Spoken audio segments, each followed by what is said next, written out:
بسم اللہ الرحمن الرحیم بسم اللہ الرحمن الرحیم۔ السلام علیکم ورحمۃ اللہ وبرکاتہ۔ درود تنجینا کا وظیفہ۔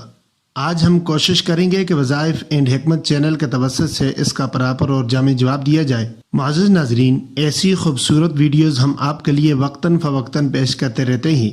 اگر آپ چاہتے ہیں کہ ان ویڈیوز کی اپڈیٹ آپ تک پہنچتی رہے تو نیچے دیے گئے سرخ بٹن کو کلک کر لیجئے اور چینل کو سبسکرائب کر لیجئے اور گھنٹی کے نشان کو دبا کر آنے والی ویڈیوز کی اپڈیٹ کو آن کر لیجئے۔ ایک دفعہ مل کر سرکار دو عالم صلی اللہ علیہ وسلم پر درود شریف پیش کر لیجئے۔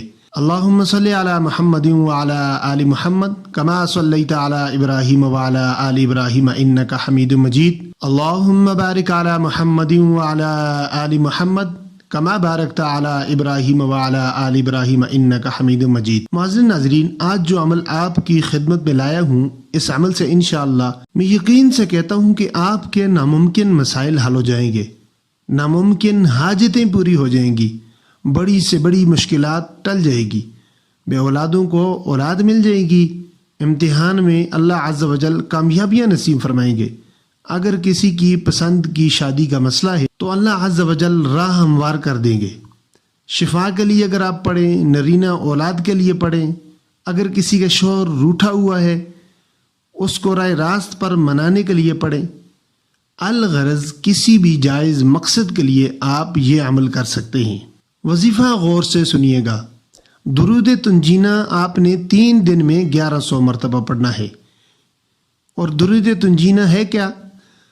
اللہم صلی علی سیدنا محمد وعلی آل سیدنا محمد صلاۃ تنجینا بها من جمیع الاحوال والآفات وتقضی لنا بها جمیع الحاجات وتطہرنا بها من جمیع السیئات وترفعنا بها عندك اہل الدرجات وتبلغنا بها اقصى الغایات من جمیع الخیرات فی الحیات وبعد الممات انک علی کل شیء قدیر۔ یہ درود تنجینا ہے، اس کو آپ نے 1100 مرتبہ 3 دن پڑھنا ہے۔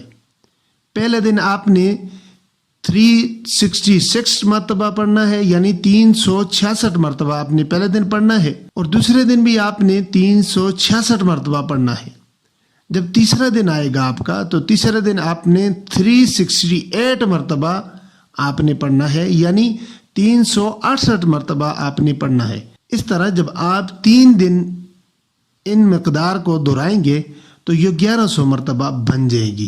آپ دن میں کسی وقت بھی پڑھ سکتے ہیں، نماز کے بعد پڑھیں، دن کو پڑھیں، کسی وقت بھی آپ پڑھ سکتے ہیں۔ کوشش کریں کہ نماز کے بعد پڑھ لیں اور باوضو رہ کر آپ نے یہ عمل کرنا ہے، اکیلے بیٹھ کر۔ جب آپ پہلے دن یہ عمل کریں، دوسرے دن یہ عمل کریں، تیسرے دن جب یہ عمل کریں، یہ وظیفہ کریں، تو پھر اللہ رب العزت سے اپنے مسئلے کے حل کے لیے دعا مانگیں۔ اگر آپ کی شادی کا مسئلہ ہے، کاروبار کا مسئلہ ہے، اولاد کا مسئلہ ہے، کوئی بھی جائز مقصد ہے، انشاءاللہ اللہ پاک آپ کا مسئلہ حل فرمائیں گے۔ اگر آپ کا مسئلہ حل ہو جائے تو بندہ ناچیز کو اپنی دعاؤں میں لازمی یاد رکھیے۔ معزز ناظرین، یہ تھا آج کا ہمارا درود تنجینا کا وظیفہ۔ امید کرتے ہیں کہ آپ اس سے فائدہ اٹھائیں گے۔ اگر ویڈیو اچھی لگے تو لائک کر لیجئے اور صدقہ جاریہ سمجھ کر شیئر کر دیجئے، اور اپنے چینل وظائف اینڈ حکمت کو سبسکرائب کر دیجئے تاکہ آئندہ بھی آپ کو اچھی ویڈیوز ملتی رہیں۔ جزاکم اللہ۔